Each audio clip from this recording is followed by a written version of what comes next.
ആത്മാവ് ആത്മാവിൽ കർത്താവിന് സാക്ഷ്യം വഹിക്കുന്നതുകൊണ്ട് അതിനെക്കുറിച്ച് നമുക്ക് പിന്നീട് പഠിക്കാം. ഓക്കെ, അപ്പോൾ ഇങ്ങനെ 4 ഭാഗങ്ങൾ ഞാനൊന്ന് പെട്ടെന്ന് പറഞ്ഞെന്നുള്ളതേ ഉള്ളൂ.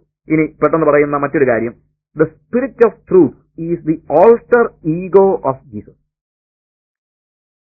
സത്യത്തിന്റെ ആത്മാവെന്ന് പറയുന്നത് ഞാൻ മുതൽ പറഞ്ഞല്ലോ, അതിനെ നമ്മൾ മാറ്റി നിർത്തുന്നതിനേക്കാൾ ആദ്യം തൊട്ട് ഞാൻ പറയുന്ന കാര്യമുണ്ട്. ദൈവശാസ്ത്ര പ്രകാരമാണെങ്കിലും അല്ല, നമ്മളുടെ സാധാരണ പഠനം അനുസരിച്ചും ദൈവ തൃത്വത്തെ നമുക്ക് എന്ത് ചെയ്യാൻ പറ്റത്തില്ല, 3ആയിട്ടോ അങ്ങനെ വെട്ടിമുറിച്ച് മാറ്റാനായിട്ട് പറ്റത്തില്ല.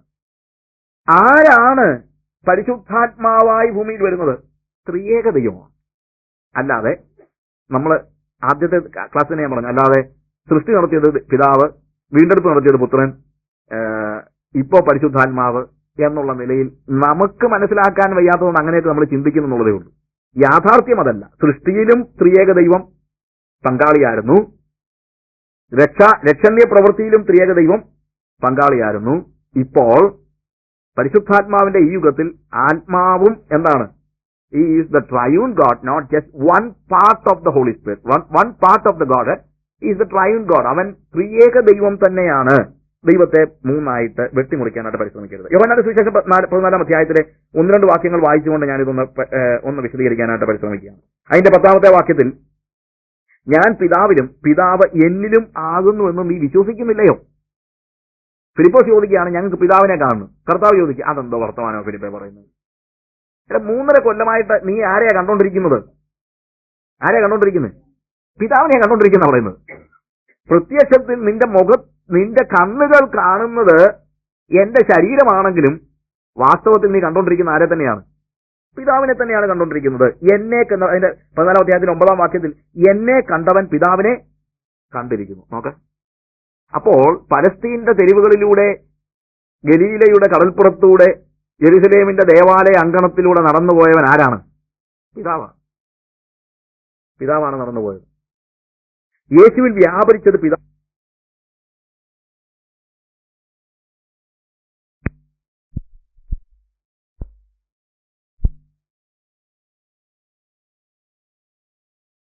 You understand what I say? യോഹന്നാൻ 14-ാം അധ്യായം 18 മുതലുള്ള വാക്യങ്ങൾ വായിക്കുമ്പോൾ, അതിന് 18 മുതൽ 20 വരെയുള്ള വാക്യങ്ങൾ വായിക്കുമ്പോൾ കുറച്ചുകൂടെ കൃത്യമായിട്ട് അവിടെ കാണുന്നുണ്ട്. അവിടെ എഴുതിയിരിക്കുന്നത്, ഞാൻ നിങ്ങളെ അനാഥരായി വിടുകയില്ല, ഞാൻ നിങ്ങളുടെ അടുക്കൽ വരും. 19-ാം വാക്യം, കുറഞ്ഞവന് കഴിഞ്ഞാൽ ലോകം എന്നെ കാണുകയില്ല, നിങ്ങളോ എന്നെ കാണും. ഞാൻ ജീവിക്കുന്നതുകൊണ്ട് നിങ്ങളും ജീവിക്കും. കുറെ കഴിഞ്ഞാൽ ലോകത്തിന് എന്നെ കാണാൻ കഴിയത്തില്ല, നിങ്ങളും എന്നെ കാണും. എന്താ അതിന്റെ അർത്ഥം? കർത്താവ് പറഞ്ഞ മറ്റൊന്നുമല്ല. ഇതാണ് this is A resurrection magic. In fact കർത്താവ് പറഞ്ഞ ഇത്രേ ഉള്ളൂ, ഇപ്പൊ ലോകത്തിന് എന്നെ കാണും, because I have a body, I M in the body form, I took the form of a man. അതുകൊണ്ട് ലോകത്തിന് എന്നെ കാണാം. പക്ഷെ കുറച്ച് കഴിഞ്ഞാൽ ലോകത്തിന് എന്നെ കാണാൻ പറ്റത്തില്ല. വൈ? ഞാൻ എന്റെ body form ഉപേക്ഷിക്കുകയാണ്.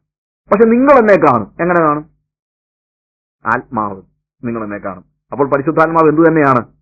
It is the resurrected spirit of Jesus, the spirit of Jesus, the spirit of God, the spirit of Jesus, the spirit of truth. It is all the same. ഞാൻ പറഞ്ഞു മനസ്സിലാവുന്നുണ്ടല്ലോ? അപ്പോൾ ഇവിടെയാണ് ട്രിനിറ്റിയെ കുറിച്ചുള്ള കാര്യങ്ങളിൽ നമ്മൾ ചില കാര്യങ്ങൾ കർത്താവ് പറഞ്ഞു 18-ാം വാക്യം, I have to leave now, എന്നാൽ എന്റെ അഭാവം ലോകത്തിനെ അനുഭവപ്പെടത്തുള്ളൂ, ഞാൻ നിങ്ങളെ അനാഥരായിട്ട് വിടത്തില്ല, ഞാൻ നിങ്ങളുടെ അടുക്കൽ വരും as the holy spirit. Okay, 10-ാമത്തെ വാക്യത്തിൽ യേശു പറഞ്ഞു, ഞാൻ പിതാവിനും പിതാവ് എന്നിലുമാകുന്നു. Means redemption work is not done just by the son. ഇവിടെ the father was doing it through the son. അതാണ് 10-ാം വാക്യം നമ്മൾ കാണുന്നത്. പിതാവ് എന്നിൽ വസിച്ചുകൊണ്ട് തന്റെ പ്രവൃത്തി ചെയ്യുന്നു എന്നല്ല പറഞ്ഞിരിക്കുന്നത്. 10-ാം വാക്യത്തിൽ പറഞ്ഞു, പിതാവ് എന്നിൽ വസിച്ചുകൊണ്ട് തന്റെ പ്രവൃത്തി ചെയ്യുന്നു. യേശുവിൽ വസിച്ചുകൊണ്ട് പിതാവ് ചെയ്യുകയാണ് റിഡംഷൻ വർക്ക്, ഇല്ലേ? 12-ാം വാക്യത്തിൽ, ഞാൻ ചെയ്യുന്ന പ്രവൃത്തി എന്നിൽ വിശ്വസിക്കുന്നവനും ചെയ്യും എന്ന് വെച്ചാൽ എന്താണ്? കർത്താവ് പോവുകയാണ്, പക്ഷേ യേശുവിന്റെ പ്രവൃത്തി നമ്മൾ ചെയ്യുന്നു. എങ്ങനെ ചെയ്യും? പരിശുദ്ധാത്മാവ് നമ്മിൽ വസിച്ചുകൊണ്ട്. അതിന്റെ 12-ാം വാക്യത്തിന്റെ തന്നെ 2-ാമത്തെ ഭാഗത്തിൽ പറഞ്ഞു, ഞാൻ പിതാവിന്റെ അടുക്കൽ പോകുന്നതുകൊണ്ട് നിങ്ങൾ ഇതിലും വലിയത് ചെയ്യും. യേശു പരിശുദ്ധാത്മാവ് നമ്മിൽ വസിച്ചുകൊണ്ട് ദൈവിക പ്രവൃത്തി ഭൂമിയിൽ നമ്മളിലൂടെ നിർവഹിക്കുന്നതാണ് നമ്മളിവിടെ കാണുന്നത്. കർത്താവ് പറഞ്ഞതാണ്, when I was in flesh, the Father dwelt in me and he was doing what he wanted to do in the world through me. And now I live, but I will dwell in you and I will abide in you and I will do what I want to do in this world through you. ഇതാണ് കർത്താവ് പറയുന്നത്. ആത്മാവ് എന്ന് പറയുന്നത് ദൈവത്തിന്റെ പരിശുദ്ധാത്മാവ് യേശുക്രിസ്തുവിന്റെ resurrected spirit എന്ന നിലയിൽ നമ്മൾ മനസ്സിലാക്കുകയാണ്, അല്ലേ? Resurrected spirit. What I was trying to say, നമ്മൾ ഉദ്ദേശിക്കുന്ന പോലെ ട്രിനിറ്റി എന്ന് പറയുന്നത് 3 ദൈവങ്ങളല്ല. ട്രിനിറ്റി എന്ന് പറയുന്നത് 3ആയിട്ട് ദൈവത്തെ മാറ്റുകയല്ല. റിഡംഷൻ പ്രവൃത്തി മാത്രം അല്ല, സൃഷ്ടിയും റിഡംഷനും ഇൻഡ്വെല്ലിങ്ങും എല്ലാം ചെയ്യുന്നത് ആര് തന്നെയാണ്? It is the triune God എന്നാണ് നമ്മൾ മനസ്സിലാക്കുന്നത്. കർത്താവ് ഹോളി സ്പിരിറ്റിനെ കുറിച്ച് പറയുന്നത് മറ്റൊരു ആശ്വാസപ്രദന്, ആത്മാവ് മറ്റൊരു ആശ്വാസപ്രദൻ. എന്നാൽ കർത്താവ് പരിചയപ്പെടുത്തുന്നത് എന്താണ്? I will give you another comforter, I will send another comforter, അല്ലേ? അനദർ കൗൺസിലർ, കംഫർട്ടർ, ആശ്വാസപ്രദൻ. പക്ഷെ ഈ ആശ്വാസപ്രദന്റെ ജോലി എന്നാന്ന് ചോദിക്കുമ്പോഴത്തേക്ക് ഈ ആശ്വാസപ്രദൻ എന്ന വാക്കിന് യോജിക്കാത്തൊരു ജോലിയാണ് പരിശുദ്ധാത്മാവ് ചെയ്യുന്നതായിട്ടാണ് പറയുന്നത്. യോഹന്നാന്റെ സുവിശേഷം 16-ാം അധ്യായം 8 മുതലുള്ള വാക്യങ്ങൾ വായിക്കുമ്പോൾ അവൻ വന്ന് പാപത്തെക്കുറിച്ചും നീതിയെക്കുറിച്ചും ന്യായവിധിയെക്കുറിച്ചും ലോകത്തിന് ബോധം വരുത്തും. ഹി വിൽ കൺവിൻസ്, അല്ലെങ്കിൽ കൺവിക്ഷൻ, അല്ലെങ്കിൽ he will convict. The comforter is doing something that is so natural to a comforter. ഒരു ആശ്വാസപ്രദന്റെ ജോലി എന്താണ്? കൺസോൾ ചെയ്യുക എന്നുള്ളതാണ്. It is not convincing or convicting. In fact അവിടെ കൺവിക്ഷൻ എന്നുള്ള വാക്ക് ആശ്വാസപ്രദന് ന്യായം വിധിക്കാനുള്ള അവകാശമുണ്ടോ? അവൻ വന്ന് പറയേണ്ടത് സ്വാഭാവികമാണ്. നമ്മുടെ പ്രതീക്ഷ എന്താണ്? കംഫർട്ടർ വന്നിട്ട് എന്താ പറയുന്നത്? സാരമില്ല, it's all right, good, consoling. അതാ എല്ലാവർക്കും ഇഷ്ടം. ഏത് പ്രസംഗവും നമുക്ക് എന്താണ്? കൺസോളിങ് മെസ്സേജസ് ആർ വെരി, നമുക്ക് എല്ലാവർക്കും വലിയ സന്തോഷമാണ്. നിന്റെ വാലെല്ലാം തലയ ആക്കും, മറ്റേ എന്തെല്ലാം വേദോസത്തിൽ എന്തെല്ലാം ആശ്വാസമാക്കണ്ടോ അത് മുഴുവൻ നമ്മുടെ അടുത്ത് പറയുന്നതെല്ലാം V really love it. Everybody loves it. എല്ലാവർക്കും ഇഷ്ടം. ആർക്കും ഇഷ്ടമില്ലാത്ത ആരുമില്ല. നമ്മളെല്ലാം കുറ്റം പറഞ്ഞാലും ഇത് കേൾക്കാൻ പിന്നെ എല്ലാവരും പോയിരിക്കുകയും ചെയ്യും. അതിനൊന്നും യാതൊരു സംശയമില്ല. I know that. അപ്പോൾ ഈ കംഫർട്ടിങ് എന്ന് പറയുന്നത് ഇറ്റ് ഈസ് ഗുഡ്. പക്ഷെ ദൈവത്തിന്റെ വഴി ഈ കംഫർട്ട് തരുന്നതിന് മുമ്പ് അവൻ ചില പണി ചെയ്തിട്ടേ അവൻ കംഫർട്ട് തരത്തും. ശരിയാക്കാനുള്ളതിനെ ശരിയാക്കാതെ കർത്താവ് കംഫർട്ട് ചെയ്യുന്നത് ഒരു ശരിയായ ഒരു കാര്യമായിട്ട് ദൈവത്തിന്റെ വചനം പഠിപ്പിക്കുന്നില്ല. ദൈവത്തിന്റെ വഴി അതല്ല. ആദ്യം അവൻ കൺവിക്ട് ചെയ്യുകയാണ്, അതിനുശേഷമാണ് അവൻ കംഫർട്ട് തരുന്നത്. ആദ്യം അവൻ മുറിവുകളെയൊക്കെ കുത്തി തുറക്കുകയാണ്, പിന്നാണ് അതിന്റെ പഴുപ്പെല്ലാം ഞെക്കി ചാടിച്ചെല്ലാം ക്ലീൻ ചെയ്തിട്ട് പിന്നാണ് സൂത്തിങ് പരിപാടിയൊക്കെ. പക്ഷെ നമ്മളെന്താണ് പറയുന്നത്? നമ്മൾ പഴുത്തിരിക്കുന്ന വ്രണത്തിനും നമ്മൾ എവിടെ ചെല്ലുന്നറിയാമോ? എന്ത് ചെയ്യുന്നു? Naturally we go to the prophet and all kind of people and we ask them to console, അതിന്റെ പുറത്തൂടെ തൂവലൊന്ന് ഓടിച്ചു തരാനായിട്ട് നമ്മൾ പറയാണ്.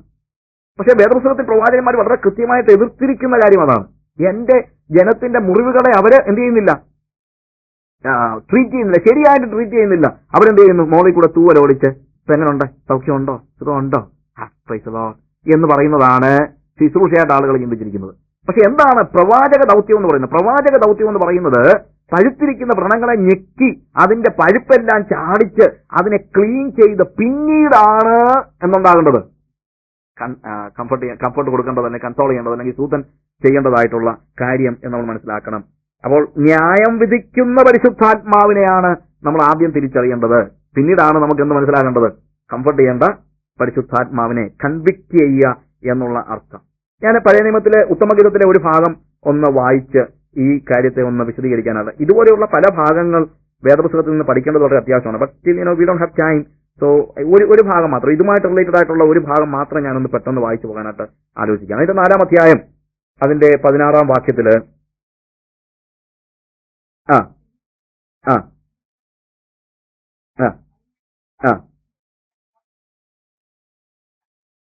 വറുതിക്കാറ്റെ ഉണരുക, തെക്ക് ഊതുക, അല്ലെ? ഉണരുക. ഓക്കെ. വറുതിക്കാറ്റെ ഉണരുക, തെന്നിക്കാറ്റെ വരിക, നോർത്ത് വിൻഡ്, awake ഓ നോർത്ത് വിൻഡ്. പിന്നാണ് പറയുന്നതാണ് south wind. What does it mean? വെറുതെ അങ്ങനെ അങ്ങ് പറഞ്ഞപ്പോൾ അങ്ങനെ അങ്ങ് ആദ്യം വടക്കത്തെ കാറ്റ് തന്നെ അങ്ങ് ആയിക്കോട്ടെന്ന് പറഞ്ഞൊന്നുമല്ല. ബിബ്ലിക്കൽ റൈറ്റേഴ്സ് ഓരോ കാര്യത്തിനും കൊടുക്കുന്ന പ്രാധാന്യമുണ്ട്. ആ പ്രാധാന്യം നമ്മൾ തിരിച്ചറിയുമ്പോഴാണ് അതിന്റെ ആഴത്തിലേക്ക് നമുക്ക്, എനിക്ക് വസ്തുത്തിനുണ്ടല്ലോ ഈവൻ ഈ സോങ് ഓഫ് സോങ്സ് ഒക്കെ എന്റെ പണ്ടത്തെ ചിന്ത it says about relation with husband and wife. Of course അതിന് യാതൊരു സംശയമില്ല, അങ്ങനെ പറയുന്നതിനകത്ത് എനിക്ക് യാതൊരു മടിയില്ല. It says about a relation between husband and wife. That is good, very good. പക്ഷെ വേറെ കാര്യമുണ്ട്, when the holy Spirit included it inside the Bible, of course we are not just spirit, we have a body. അത് ശരിയാണ്. പക്ഷേ ഇതിനകത്ത് ദൈവത്തിന്റെ പരിശുദ്ധാത്മാവ് ഓർപ്പിക്കുന്ന ഒരു കാര്യം, it tells you the relation between your God and you yourself. The beloved and the lover. The maiden and the beloved. ആ ബന്ധത്തെക്കുറിച്ചുള്ള കൃത്യമായിട്ടുള്ള ഒരു ധാരണയാണ് ഇവിടെ നമുക്ക് നൽകുന്നത്. ഇവിടെ ശരിക്കും പറഞ്ഞാൽ ഈ ഭാഗങ്ങളൊക്കെ വായിക്കുമ്പോഴത്തേക്ക് ഉണ്ടാകുന്ന ഒരു പ്രത്യേകത എന്നാന്ന് ചോദിച്ചു കഴിഞ്ഞാൽ, അതിന്റെ 1 മുതൽ 7 വരെയുള്ള വാക്യങ്ങളിൽ നമ്മൾ മലയാളം വായിച്ചു കഴിഞ്ഞാൽ ഒത്തിരി പ്രശ്നമുണ്ട്. മലയാളം വായിക്കുന്നതിന്റെ പ്രശ്നമൊന്നുമില്ല, ഐ ലവ് മലയാളം. പക്ഷേ ഇവിടുത്തെ പ്രശ്നം, ഇവിടെ ഇത് വായിച്ചു കഴിഞ്ഞാൽ ആരാ എന്തോ പറയുന്ന ഒരു പിടിയും കിട്ടത്തില്ല. ഈ മലയാളം ഇതിനകത്തുണ്ടാകുന്ന പ്രശ്നമാണ്. ഇതിന്റെ 1 മുതൽ 7 വരെയുള്ള ഭാഗങ്ങൾ രാജാവ് അവന്റെ സ്നേഹം ഓഫർ ചെയ്യാണ്. The king offers his love to the maiden. The king offers his love to the maiden. And 8 to 15, the beloved offers his love to the maiden. ആദ്യം രാജാവ് എന്ത് ചെയ്യുന്നു? അവന്റെ സ്നേഹം ഓഫർ ചെയ്യാണ്. അവന്റെ സ്നേഹം ഓഫർ ചെയ്യുമ്പോഴത്തേക്ക് ഉണ്ടാകുന്ന പ്രശ്നം എന്ന് ചോദിച്ചു കഴിഞ്ഞാൽ, അവൻ ഇവളെ കണ്ടിട്ട് പോലുമില്ല. അവനോട് കണ്ടിട്ടില്ലെന്ന് പറയുന്നതിനുള്ള കാരണം എന്നറിയാമോ? അവൻ പറയുന്നത് 3-ാമത്തെ വാക്യത്തിൽ പറയുന്നത്, നിന്റെ ചെന്നികൾ നിന്റെ മൂടുപടത്തിന്റെ ഉള്ളിൽ മാതളപ്പഴത്തിന്റെ ഖണ്ഡം പോലെ ഇരിക്കും. എന്ന് വെച്ച് കഴിഞ്ഞാൽ ഇവളെ ടച്ച് ചെയ്യാൻ ആർക്ക് പറ്റിയിട്ടില്ല? രാജാവിന് പറ്റിയിട്ടില്ല. എന്നാല് അവൻ പറയുന്നുണ്ട്, എന്റെ പ്രിയെ നീ സർവാംഗ സുന്ദരി, നിന്നിൽ യാതൊരു ഊനമില്ലെന്നൊക്കെ പറയുന്നുണ്ട്. എന്നാല് ഒത്തിരി കാര്യങ്ങളില് അവളെ വിവരിക്കാനായിട്ട് പരിശ്രമിക്കും. പക്ഷെ ഇവൾ കണ്ടതല്ല. എങ്ങനെയാണ് ഇവൻ കണ്ടത്? എവിടുന്നാണ്? മൂടുപടത്തിന്റെ ഉള്ളിലാണ്. എന്നാൽ ആ ബിലവഡ് പറയുമ്പോഴത്തേക്ക് ഉണ്ടാകുന്ന വ്യത്യാസം എന്നറിയാമോ?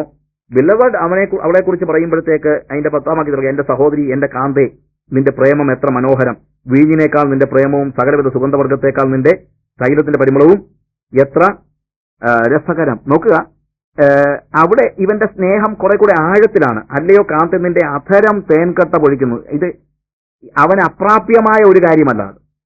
സോ ദി ബിലവഡ്, പ്രിയൻ, ഈ പ്രിയയ്ക്ക് ക്ലോസ് ആണ്. മൂടുപടത്തിന്റെ കീഴിലല്ല അവൻ കണ്ടിരിക്കുന്നത്, മൂടുപടത്തിന്റെ അപ്പുറത്ത് നിന്നല്ല. എന്താണ്? വളരെ ക്ലോസ് ആയിട്ടുള്ള ഒരു സം കൈൻഡ് ഓഫ് ലവ്. നിന്റെ അധരം തേൻകട്ട പൊഴിക്കുന്നു. അപ്പോൾ അവൻ എത്രത്തോളം ക്ലോസ് ആയിട്ടുള്ള ഒരു റിലേഷൻ ആ മെയ്ഡനുമായിട്ടുണ്ട്. ഈ രണ്ടുപേരുടെയും കാര്യങ്ങൾ കേട്ട് കഴിഞ്ഞിട്ട് ഒടുവില് അതിന്റെ നമ്മൾ വായിച്ച ഭാഗത്തേക്ക് വരുമ്പോൾ 16-ാം വാക്യത്തിൽ വരുമ്പോഴത്തേക്ക് എന്നറിയാം, അവള് രാജാവിനെ തിരസ്കരിച്ച് അവളുടെ പ്രിയന് വേണ്ടി അവളുടെ ഹൃദയത്തെ തുറന്നു കൊടുക്കുകയാണ്. എന്റെ പ്രിയൻ തന്റെ തോട്ടത്തിൽ വന്ന് അതിന്റെ വിശിഷ്ടഫലം ഭുജിക്കട്ടെ. ഞാനിത് ഒത്തിരി വിശദീകരിച്ച് തന്നെ പഠിക്കേണ്ട, നല്ല ഇത് if you learn it like this you will certainly in heaven, no doubt. അതുപോലെ ഞാൻ എൻജോയ് ചെയ്തിട്ടുണ്ട് ഉള്ള ഭാഗങ്ങളാണ് ഇതൊക്കെ. എന്റെ ഹൃദയത്തിന്, എന്റെ ആത്മാവിനെ ഒത്തിരി കുളിർപ്പിച്ചിട്ടുള്ള എനിക്ക് അതിനെക്കുറിച്ച് ഐ കനോട്ട് ഡിസ്ക്രൈബ് ഇറ്റ്. അതുപോലെ എനിക്ക് there is limitation in describing this kind. അത് പറയാൻ കഴിയാത്തത്ര ഹൃദയത്തിൽ ഞാൻ ആനന്ദം ഇത് വായിച്ച് ഞാൻ അനുഭവിച്ചിട്ടുണ്ട്. ഇവിടെ north wind is A cleansing wind.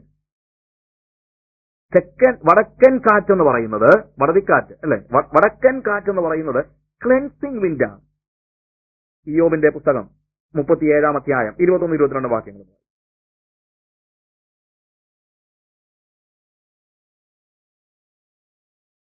ഇയ്യോബ് 37, 21 and 22.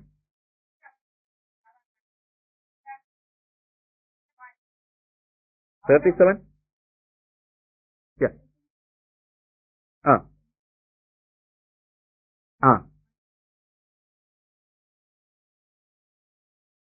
നോക്കുക, no one can look at the sun. ഞാൻ NIV ട്രാൻസ്ലേഷൻ വായിക്കുമ്പോഴത്തേക്ക്, I think it is NIV or AIC, I don't know exactly. No one can look at the sun bright as it is in the sky. No one can look at the sun. എന്ത് ചെയ്യാൻ പറ്റുന്നില്ല? സൂര്യനെ അങ്ങോട്ട് നോക്കാനായിട്ട് കഴിയാത്ത നിലയിലുള്ള brightness അതിനുണ്ട്. പക്ഷേ എപ്പോഴാണെന്നറിയാമോ? After the wind has swept them clean. കാറ്റ്